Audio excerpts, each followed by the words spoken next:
Now, Professor Hawking, in the very last paragraph of your book, you say that if we discover a complete theory of the universe, then it should in time be understandable in broad principle to everyone and not just to a few scientists.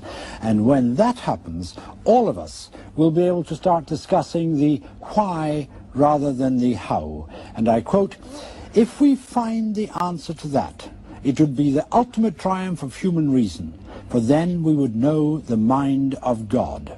Do you think that God can intervene in the universe as he wants, or is God too bound by the laws of science? The question of whether God is bound by the laws of science is a bit like the question, can God make a stone that is so heavy that he cannot lift it? I don't think it is very useful to speculate on what God might or might not be able to do. Rather, we should examine what he actually does with the universe we live in. All our observations suggest that it operates according to well-defined laws. These laws may have been ordained by God, but it seems that he does not intervene in the universe to break the laws, at least, not once he had set the universe going. However, until recently, it was thought that the laws would necessarily break down at the beginning of the universe. That would have meant that God would have had complete freedom to choose how the universe began. In the last few years, however, we have realized that the laws of science may hold even at the beginning of time. In that case, God would have had no freedom. The way the universe began would be determined by the laws of science. Well, thank you very much. And Carl Sagan, in your introduction to the book, you commented on this. You said this is also a book about God, or perhaps about the absence of God, because Hawking left nothing for a creator to do. Now, God, of course, means many things to many people. What sort of God, basically, are we talking about when we talk about reading the mind of God?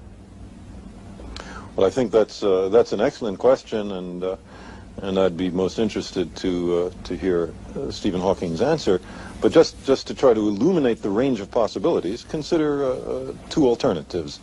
One is the notion popular in the West of God as a sort of outsized, elderly white male with a long white beard sitting in a throne in the sky and tallying the fall of every sparrow. Contrast that with the idea of God in the mind of, let's say, Spinoza or Einstein, which was, at least very closely, the sum total of the laws of the universe. Now, it would be madness to deny that there are well-defined physical laws in the universe. And if that's what you mean by God, then there's no question that God exists, but it's a very remote God, what the French call a roi fainéant, a do-nothing king. On the other hand, the former model, the one who intervenes daily, for that there seems to be, as Dr. Hawking said, no evidence. I think it is wise, my own personal feeling, to be a little humble on such matters. We must recognize that we are dealing with, by definition, the most difficult things to know, the furthest from human experience, and perhaps we will be able to penetrate a little way into these mysteries. I think, Professor Hawking, you'd like to come in here. I use God in the same sense that Einstein did. It is really the reason why the universe is as it is, and why the universe exists at all. Can I ask Arthur Clarke what he meant when you're alleged to have said to the papal nuncio, "I don't believe in God, but I'm extremely interested in him"? Well, I guess I haven't placed my bets yet. And, you know, Stephen's remarks and Carl's remarks reminded me that this was said 200 years ago when Napoleon, I think, was talking to Laplace, who published his theory of the universe, and Napoleon said, God isn't in it. And Laplace replied, "Sir, I have no need for that hypothesis."